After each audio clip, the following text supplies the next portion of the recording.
¿Cómo estáis, mis queridos amigos? Bienvenidos a un nuevo viaje en el Cascarón de Nuez.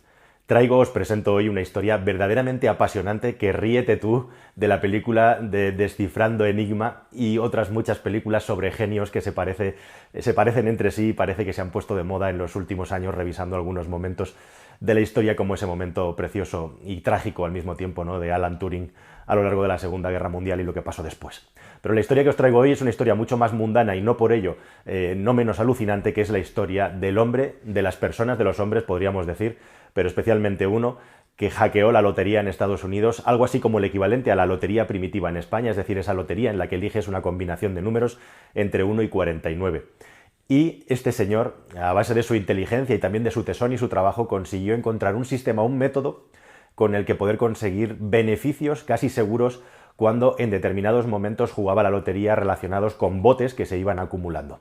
De eso va esta historia. Pero nuestro personaje es un personaje además de película, es un personaje que podría ser una mezcla, algo así, entre, como digo, un genio al estilo Rainman y también Flanders de los Simpson. Imaginar a una persona extremadamente modesta, extremadamente humilde, extremadamente una persona de la comunidad que se dice en Estados Unidos, incapaz de meterse en ningún lío, pero al mismo tiempo también una persona que en su juventud fue diagnosticada posteriormente, como pasaba en aquellos tiempos. Estamos hablando ya de un anciano de más de 80 años, con cierto tipo de dislexia, que luego acabó descubriendo y utilizando a su favor al darse cuenta que tenía un don especial para encontrar patrones en los números. Y es gracias a esa inteligencia y a ese don matemático que tenía su cerebro de una manera natural, inherente, como esta persona, este señor, acabó ganando docenas de millones de dólares, como te voy a contar a continuación, en una historia verdaderamente de película de Hollywood. Jerry Selby se llamaba y se llama el protagonista de esta historia, y su afable y siempre a su lado esposa Marge, para más Inri, su esposa se llama Marge, como la mujer de los Simpson, muchos paralelismos aquí con los Simpson. ¿Y Jerry, quién era este señor? Bueno, pues este señor, como digo, era una persona que tenía un don especial para las matemáticas, hizo muchos másters y postdoctorados y estudios en matemáticas. De hecho, cuenta una anécdota que, yendo a comprar libros del colegio para los nietos, él se compraba sus propios libros de matemáticas y le preguntaban: ¿pero por qué haces eso, abuelo? Y decía: bueno, pues básicamente para mantener mis habilidades frescas y mi mente fresca en lo que se refiere a las mates. Fue un hombre trabajador, humilde, como digo, trabajó en muchas corporaciones y gracias a sus conocimientos ayudó a departamentos de ventas, trabajó en grandes fábricas, por ejemplo, trabajó fabricando los cereales de Kellogg's, y en esa época consiguió encontrar un patrón en el código de etiquetado de los cereales de la competencia, de tal manera que sabía perfectamente dónde se había envasado ese cereal, cuándo se había producido, qué ingredientes tenía, simplemente encontrando patrones en los números que él cotejaba, mezclaba o cruzaba, mejor dicho, con el lugar en el que estaban distribuidos. Este era Jerry Selby, una persona estudiosa, una persona muy inteligente, pero que utilizaba estas habilidades que tenía inherentes básicamente como un hobby, no como una profesión. Y tal era su modestia y su forma de trabajar afable, que ya bien entrada la edad adulta madura, ya cerca de los 60 años de edad, decidió montar una pequeña tienda, pues para terminar su carrera laboral de una manera tranquila. Y para eso, incluso para eso, él era muy aficionado a descifrar enigmas y a componer puzzles. Hizo sus estudios matemáticos con precisión en el estado de Michigan. Estuvo estudiando hasta 32 condados distintos para encontrar cuál era el mejor lugar para poner un pequeño supermercado, esas tiendas de grocery que son tan habituales en Estados Unidos. No se me ocurre una mejor manera de traducirlo al castellano. Es un supermercado, pero que tiene otros productos también, ¿no? Al final puso la Chincheta en el mapa, en una localidad llamada Ebart, uno de esos típicos pueblecillos de Michigan, un lugar extremadamente frío, como toda esa zona, toda esa región, y que vivía básicamente de algunas fábricas del mundo del automóvil que quedaban en los alrededores. Ahí descubrió que solo había un supermercado y puso su tienda. Y ahí nuestro protagonista Jerry siguió utilizando sus conocimientos para saber exactamente cuánto le cobraba cada proveedor, para saber cuál era el mejor momento para comprar cada producto. Su especialidad era negociar con los cigarrillos y sabía exactamente cada metro cuadrado de su tienda cuánto beneficio le daba. Y así fue creciendo su tienda. Trabajaban de sol a sol en una auténtica vida monástica con su señora, abriendo la tienda a las 7 de la mañana, cerrándola ya casi de madrugada, como cualquier tienda de un asiático que podamos conocer hoy en día en nuestros tiempos. Y así fue como crecía su negocio y su vida, mientras con sus 6 hijos iban apareciendo los nietos en la familia, hasta que un día, en un momento dado, descubrió que en otra tienda de un lado había una máquina de loterías y la gente jugaba en la lotería. Así que puso una máquina de loterías allí en Estados Unidos, no sé si lo sabéis, pero muchos estados tienen sus propias loterías y aquí está la clave y donde arranca realmente esta historia. El día que entra una máquina de lotería en el supermercado, en ese pueblecito de Michigan, donde no pasa nada y viven menos de 2000 personas. Bueno, pues esa máquina le fue dando beneficios, iban muchas personas a jugar ahí, a sacar sus tickets automáticos, a hacer sus apuestas. Se habla de que llegaba a ganar $20.000 netos al año con esa máquina, la cosa le iba muy bien. Y un día, en una de esas tardes tranquilas, seguramente descansando en un día festivo, viendo que había aparecido una nueva lotería, descubrió que había una combinación en la lotería o un nuevo tipo de juego en el que se acumulaba un bote cuando pasadas normalmente de media 5 o 6 semanas nadie había acertado el premio, igual que pasa exactamente aquí. Cuando no se acierta el premio, se genera un bote que se va acumulando una semana detrás de otra. Bueno, pues llegó un punto en el que pasado ese tiempo, cuando había varios botes consecutivos y no se conseguía la combinación de los 6 números ganadores, lo que hacía la lotería era hacer una liquidación total y empezar a dar el premio. Si no había un ganador con 6 aciertos, se le daba al que tenía 5. Y si no había un ganador con 5 aciertos, se le daba al que tenía 4.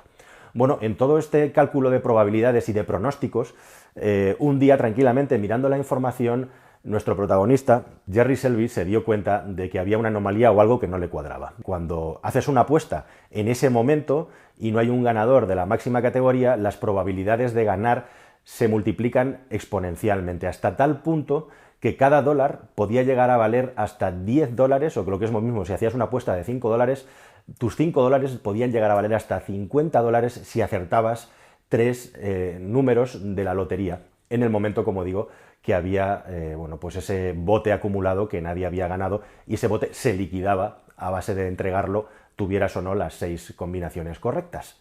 Bien, bajo este punto de vista, lógicamente llega el vértigo, el momento de decir, ostras, he descubierto aquí lo que creo que es un patrón con el que si hago las suficientes apuestas voy a tener un nivel de probabilidad tal en el que me va a salir positivo, me va a salir a ganar, es decir, cada dólar que apueste me va a retornar más de $1. Ahí estaba la clave del juego. Para eso, como digo, había que esperar a que hubiera bote y además que hubiera varias semanas en las que el bote no se hubiera ganado, con lo cual se liquidaba dándole el premio a combinaciones menores de los 6 aciertos. Bien, con todo este patrón y sin decirle nada a su esposa, que seguramente se hubiera escandalizado en ese momento, Jerry decidió jugarse $2.000 en uno de esos momentos en los que se daban estas circunstancias. Y el resultado fue que $2.200 fue exactamente lo que gastó, el resultado fue que ganó $2.150, es decir, perdió $50. Normalmente, si cualquiera de nosotros llegamos a este punto, lo normal seguramente es que hubiéramos decidido parar aquí y decir, mira, esto no funciona. Pero él lo tenía muy claro, tenía muy claras las matemáticas y tenía clarísimo que aquí realmente había un sumidero, había un fallo en el sistema, un glitch que dicen los anglosajones, y que tenía que aprovecharlo. Así que, sin decirle nada a su esposa, a la semana siguiente a la que ocurrió esta combinación de bote y que se liquidaba el bote, en esta ocasión jugó $3.400 y, sorpresa, se llevó de bote $6.300. Es decir, su sistema funcionaba. En este caso se había embolsado más de $2.000 simplemente por haber jugado $3.400. Así que en la tercera ocasión volvió a repetir la apuesta, pero en este caso llegó a jugarse $8.000 y consiguió unos resultados de $17.500, con lo cual acabó ganando $7.700 de premio. Ya lo tenía claro, ya estaba más que afirmado y reafirmado que efectivamente su método funcionaba, su sistema funcionaba. Evidentemente, teniendo en cuenta que cada apuesta era de $1, Selby necesitaba pasar muchas horas delante de las máquinas sacando boletos uno detrás de otro, de una manera sistemática, y esto era una cosa un poco rara, así que lo que hacía era coger su coche, su camioneta, irse a otro pueblo, a otra ciudad del estado e irse a máquinas automáticas a sacar boletos. Pero esto ocupaba muchísimo tiempo, consumía muchas horas. Para ese momento él ya había cerrado su tienda, estaba jubilado o semijubilado, y llegó el momento, su decisión, de contárselo a su esposa. Lo que quería era montar un sistema en el que, haciendo apuestas múltiples y recurrentes, conseguir ganar dinero a base de, bueno, pues obtener a tu favor ese porcentaje de probabilidad de las loterías cuando se daban estas circunstancias de un bote que se liquidaba. Y sorprendentemente para él, como había ocurrido a lo largo de toda su vida, Marge dijo sí. Aceptó el asunto y no solamente lo aceptó, sino que además dijo que le iba a ayudar. Así que a partir de ese momento, él y Marge iban por las tiendas del estado, del condado, sacando boletos de lotería por horas, porque hacían apuestas grandísimas, uno detrás de otro, durante muchísimas horas, y a nadie le llamaba mucho la atención, como mucho el tendero de turno se hacía amigo de ellos o simplemente pensaba, estos chiflados, los pobres, son unos ludópatas que no saben lo que están haciendo. Pero todas y cada una de las semanas que había este bote grande que se liquidaba, acababan ganando dinero, cada vez más dinero. Hasta tal punto que los hijos, lógicamente 6 hijos, se acabaron enterando de todo esto y pensaban que sus padres se habían vuelto locos, que se habían quedado chiflados con el asunto de la lotería, muy preocupados. Pero los padres consiguieron convencer a los hijos, este negocio iba viento en popa, y los hijos se metieron también en el tinglado y empezaron también a ayudarles en la ingente tarea de sacar miles y miles de boletos. Pensad lo que era estar rellenando miles de boletos con la máquina, que no permitía sacar más de 10 apuestas, 10 boletos por cada tirada como máximo. En ocasiones se acababa el papel, se repartían todos el trabajo y no era solamente juntar los cientos y miles de apuestas, sino también luego manualmente ir revisando uno a uno los boletos para separar los boletos premiados de los no premiados. Y en algunas ocasiones no lo ganaban, el azar era así, o sea, ellos no estaban realmente haciendo trampa en el juego, sino simplemente utilizando la probabilidad a su favor. De hecho, en una de las ocasiones perdieron $18.000 porque una persona consiguió acertar la combinación de 6, que no era muy habitual que ocurriera, pero en alguna ocasión perdieron dinero. En todo caso, esto les compensaba con creces, hasta tal punto que acabó creando una sociedad. Primero lo dio al círculo familiar, a los hijos, y luego creó una sociedad en la que las personas que querían entrar, una SL, ponían su dinero como un fondo de inversión y recibían a cambio los beneficios que generaba la lotería, lo que sería una peña de toda la vida, pero establecido en una sociedad. Y así fue creciendo el asunto y haciéndose grande hasta que llegó un punto en el que realmente estaban ganando mucho dinero. ¿Qué es lo que hizo Jerry Selby con todo este dinero? Pues comprarse una camioneta nueva más grande, una Ford F350, comprarse una autocaravana para poder ir por ahí de vacaciones e igualmente reformarse su casa e igualmente ayudar a personas de la comunidad que necesitaban el dinero. O sea que no se volvió loco y lo invirtió. Incluso también al final de toda esta historia, que ahora os contaré cómo termina porque es increíble, dio todo el dinero que tenía a sus 14 nietos para que todos pudieran costearse los estudios. Pero hete aquí que sucede una cosa muy importante. Y lo que sucede es que de repente el estado de Michigan decide suspender el uso de la lotería, este juego, alegando que había muy pocas personas que lo estaban haciendo. Estaba ganando miles y miles de dólares y fue, como digo, todo un problemón, un mazazo. Pero precisamente en esa estructura que él había creado se encontró la solución. Y es que un mes más tarde de haber cerrado la lotería de Michigan, le llegó un email, le llegó una carta electrónica de uno de los socios de su club de juego, de su empresa de juego, que le dijo que en el estado vecino o cercano de Massachusetts estaban promoviendo una lotería de invierno muy parecida a esta, prácticamente idéntica. La diferencia estaba en que los premios eran un poco distintos y que en lugar de que las apuestas fueran de $1 eran de $2, pero el sistema era el mismo. Así que Jerry, lejos de descorazonarse, aunque ese lugar, ese estado y las primeras máquinas para poder jugar a la lotería estaban a 700 millas de su hogar, cogió su camioneta, se fue al estado de Massachusetts, 1000 kilómetros entre medias, y se puso a estudiar el juego. Y de nuevo empezó a hacer lo mismo. Pero amigo, en Massachusetts las cosas iban a ser distintas. Tenéis que saber que, llegados a este punto, las autoridades que manejaban las loterías sabían indirectamente que algunas cosas extrañas estaban pasando por la cantidad de lotería que se apostaba en determinados lugares, y en el estado de Massachusetts se supone que estaba un poco más controlado que en el estado de Michigan. Y de hecho había una limitación por la cual si una tienda vendía más de $5.000 en un día de boletos, tenía que hacer un reporte de qué estaba pasando, tenía que hacer una comunicación e incluso se le podía bloquear la venta de boletos si no hacía esta comunicación. E incluso venían muchos comisarios, muchas personas, inspectores, a ir controlando y vigilando todos estos locales. Pero aún así, el negocio seguía. Y lo que hizo nuestro querido protagonista fue, Jerry Selby, seguir jugando ahora en la lotería de otro estado. ¿Pero qué pasaba en ese estado? ¿Qué pasa en Massachusetts? Pues que en Massachusetts tenemos el MIT, el Instituto de Tecnología de Massachusetts, y algunas de las universidades donde van las personas más brillantes a estudiar carreras tecnológicas y de biotecnología. Y precisamente allí había un estudiante que se llama James Harvey, que estaba estudiando las loterías en distintos estados desde un punto de vista tanto sociológico como de impuestos como matemático. Y James Harvey, por su cuenta y riesgo, lo podríamos calificarlo como el típico nerd, el típico empollón, descubrió el mismo fallo en la lotería que había descubierto Jerry anteriormente en Michigan.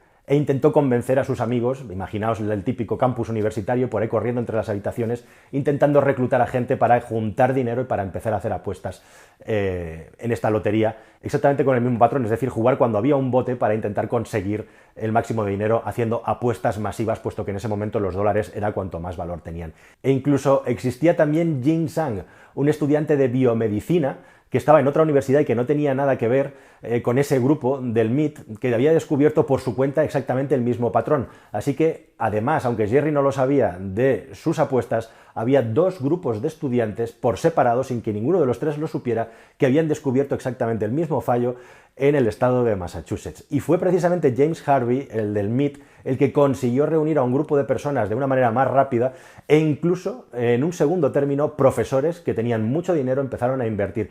Y de una manera totalmente desubicada, descentralizada, sin conocer ni el uno ni el otro de la existencia, crearon también una sociedad que se llamaba la Sociedad de las Inversiones Aleatorias, Random Investments LLC, algo así como Inversiones Aleatorias SL.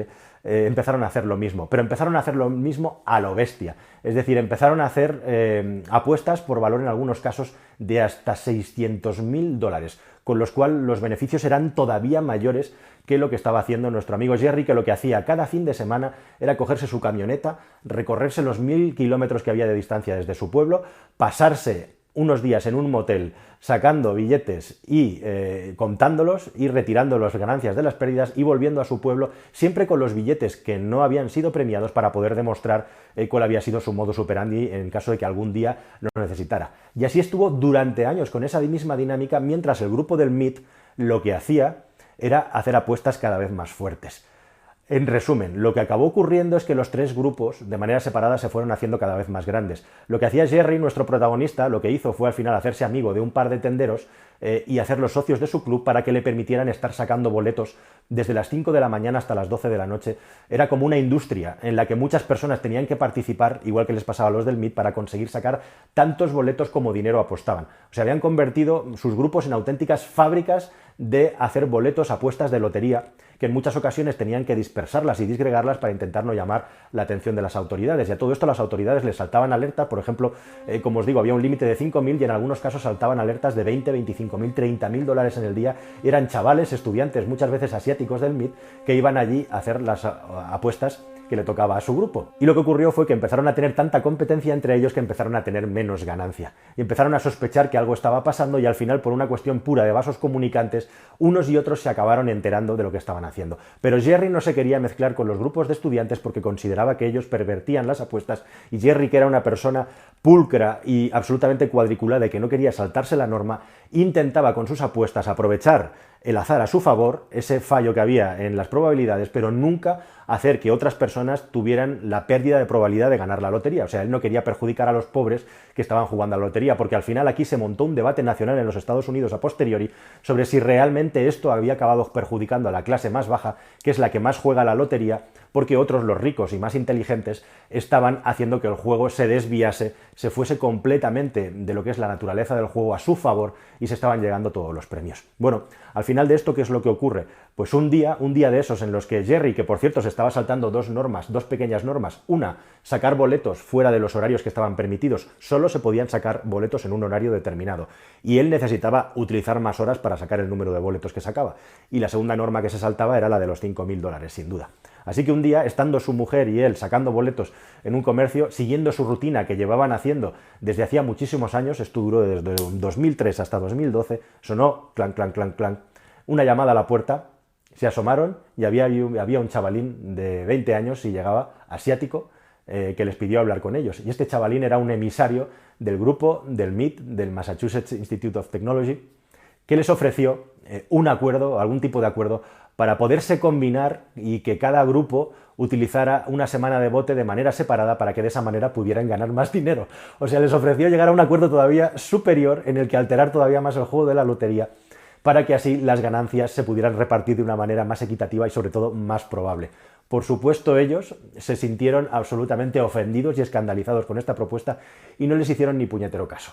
Así que lo que hizo el grupo del MIT, y aquí ya saltaron todos los escándalos, es hacer un último paso, llevar más allá las apuestas y lo que hicieron fue, vale, no hay manera de que nos podamos repartir las ganancias en esas semanas en las que hay bote, ¿qué es lo que podemos hacer? El siguiente paso va a ser forzar que haya un bote. ¿Y era esto posible? Sí, era posible, porque había un límite de 2 millones de dólares y si ese bote de 2 millones de dólares, ese fondo no estaba disponible, no podía haber bote. Entonces lo que hicieron fue hacer una cantidad brutal de apuestas, hasta 700.000 apuestas, que traducidas a dólares eran 1,4 millones de dólares, muy poco tiempo antes de que se cerraran las loterías para que no diera tiempo a comunicar que había aumentado exponencialmente el dinero disponible y por lo tanto sí había bote. De esa manera ellos apostaron y el grupo de Jerry, lógicamente al no haber bote publicado, pues no pudieron saberlo. Y se llevaron un montón de dinero. Ahora ya había una guerra entre los grupos. Jerry, ofendido y muy enfadado, contraatacó de la siguiente manera, de una manera muy sencilla. Gracias a sus contactos que había ido haciendo desde hacía mucho tiempo, tiempo antes de que se cerraran las máquinas para poder jugar ese próximo fin de semana, llamaba a las tiendas y si detectaba que había habido una actividad inusual de apuestas, él identificaba que el grupo del MIT estaba generando un bote artificial y entonces él iba a apostar. ¿Y cómo termina esta historia? Bueno, pues al final el mismo periódico que destapó los casos de pederastia en la Iglesia Católica y que fue objeto de una película que ganó el Oscar, destapó esta historia, le llegaron rumores de que esto estaba pasando, lógicamente esto se estaba haciendo muy grande y al final acabó saltando a la prensa local de Boston y de ahí a la prensa nacional de los Estados Unidos y se montó un gigantesco escándalo. Un escándalo que no solamente reveló cómo estos grupos habían estado utilizando la lotería a su favor, sino también generó un gran debate sobre quién jugaba la lotería, quién se gastaba el dinero y quién se estaba beneficiando de eso a través de los impuestos. Y aquí está otra de las moralejas, otra de las conclusiones de la historia, y es que tanto en Michigan como en Massachusetts, las autoridades, todo parece indicar por las señas, que sabían al menos lo que estaba pasando, pero ocurrían dos cosas básicas. La primera, que siempre llegaban tarde. La segunda, que encontraban irregularidades, pero no lo suficientemente grandes como para parar el juego. Y en tercer lugar, que como seguían recaudando impuestos y cada vez más impuestos, a ellos en cierta medida les seguía interesando que esto se mantuviera, porque al final, como los impuestos que se sacan del juego son relacionados con lo que se juega y el porcentaje es fijo, el Estado tenía una manera de financiarse fija, en este caso Massachusetts me refiero, no los Estados Unidos, y de hecho algunas investigaciones de prensa que se hicieron en ese momento, porque fue un asunto, un escándalo nacional, demostraron que algunos estados, en concreto 11 del país, ganaban más dinero recaudando con las loterías que recaudando con la actividad industrial de ese propio estado. O sea que el Estado también estaba en el ajo, en el negocio, y no le interesaba para nada eliminar estos juegos. La cuestión es que al final, efectivamente, todo esto se puso mucho más duro porque fue un escándalo y aquí se terminó la historia. No se les permitió seguir jugando esto ni hacer este tipo de juego masivo en el que directamente troleaban, hackeaban directamente el sistema de la lotería a su favor. Jerry siempre lo defendió y siempre lo dijo, él no era como el grupo del MIT, él no alteraba el sistema de juego, el MIT acabó alterando el sistema de juego para tener más ganancias, provocando de una manera artificial que hubiera bote a su favor y eliminando de esa manera a los otros rivales que al no saber que había bote no se enteraban y no apostaban. ¿Y qué es lo que pasó al final con todos estos grupos? Pues hubo una investigación federal, por supuesto, y Jerry lo pasó muy mal y se enfadó mucho porque le acusaron de estafador y de hacker. Él siempre defendió que siempre lo hizo todo en torno a lo legal y que jamás traspasó ninguna ley y al final la ley le dio la razón. Fue totalmente absuelto de cualquier tipo de cargo al que se le acusó, ya sea moralmente o legalmente, y al final todos estos grupos, incluido el de los asiáticos, liderados por el chino biotecnólogo, fueron absueltos y simplemente no se les permitió volver a jugar y se cambiaron las normas de los juegos. Y al final Jerry, hoy en día, pues sigue viviendo con su esposa, con Marge, en esa casita, en ese pequeño pueblo de Michigan, en el que pues, ha creado una comunidad de personas a las que ha ayudado con el juego de la lotería. Es una especie de Robin Hood, que, ojo, a quien ayudó sobre todo fue a sí mismo y luego a su familia, ¿no? Esa idea tan anglosajona de, para ayudar a los demás, primero ayúdate a ti mismo. Así que este amable e inofensivo jubilado, que sigue terminando sus días en la tranquilidad de su retiro, con su tranquilidad financiera también totalmente conseguida, vuelve a tener una vida normal y aburrida, aunque eso sí muy entretenida con sus 6 hijos y sus 14 nietos. Así que nada más, amigos, esta es la historia de las personas y el matemático jubilado que hackearon la lotería. Espero que te haya parecido interesante y hay muchas reflexiones e historias aquí detrás. En un próximo vídeo del Cascarón de Nuez, suscríbete si no lo has hecho ya, vamos a hablar de otra manera de conseguir los casi 27 millones de dólares que consiguió Jerry, de los cuales aproximadamente 8 millones de dólares fueron ganancias. Unos métodos para conseguirlos probablemente igual de sorprendentes, aunque no sé si tan brillantes ni tan éticos. Hasta un próximo vídeo en el Cascarón de Nuez, amigos. Muchas gracias. Adiós.